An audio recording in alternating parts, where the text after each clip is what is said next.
Alright class, in this short video tutorial what I want to do is show you how to create your graph of your mouse minus data. Your goal of your graph is to create a double line graph that shows the mouse population and the owl population over 20 generations. And this spreadsheet right here is an example of 6 generations completed. Of course you will complete all 20 generations for your data sheet unless you reach carrying capacity before that 20th generation.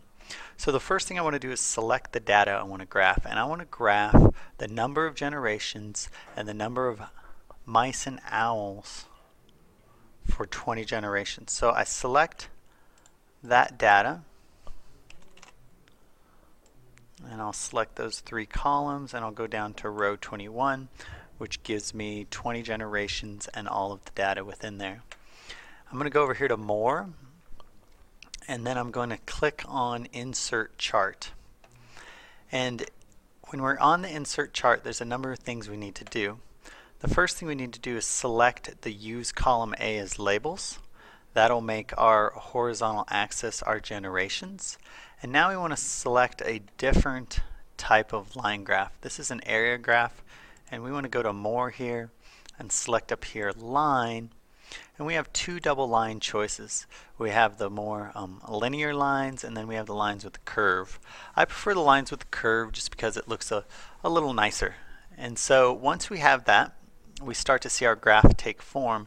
And so this has only 6 generations because I only had data for 6 generations, but yours should go to 20, and you will see that you have the mouse population in blue and the owl population in red. But now we need to customize this chart. So if I go up here to Customize, I want to give the chart a title first. So maybe I'll call it Mouse versus Owl population.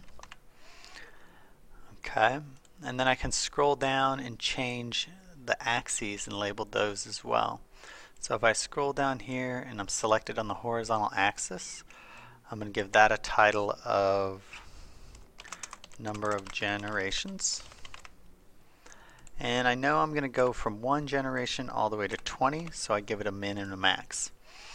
And so since my data was incomplete, it stops at generation 6, but yours should go all the way up to generation 20. Now I want to label this left axis right here, so next to axis I go to left vertical, and that's going to be my population numbers. So I think I'm going to call it population. Oh, I have a caps lock on. And maybe number of individuals in parentheses.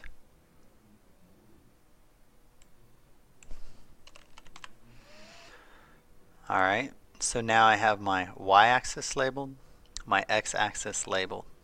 And you can mess with some of the other customizable things to create and make the graph kind of your own. Whatever you choose, you can change the color of the title, so on and so forth. And you have a little bit of freedom to do that. So I insert my graph, and here it is. It's on my spreadsheet, and it's right here in the middle. Now what I want to do is I want to save my graph as an image so that I'm able to insert it into my student sheet. So up here in the right hand corner, I select on Save Image, and I'm going to just go ahead and save it to my desktop. So I select on Desktop and I give the image a name. I'm going to name it Chart 1, and I'm going to save it. I already have one called Chart 1, so I'm going to go ahead and replace that. I don't care. So now I've saved this graph on my desktop, and if I go back to my mouse minus sheet and I go down here under the video tutorial, I can go ahead and insert image. I can upload an image, look here on my desktop and find Chart 1, and it inserts Chart 1 into my lab sheet right there. So that's how you create the correct graph for the Mouse Minus Lab.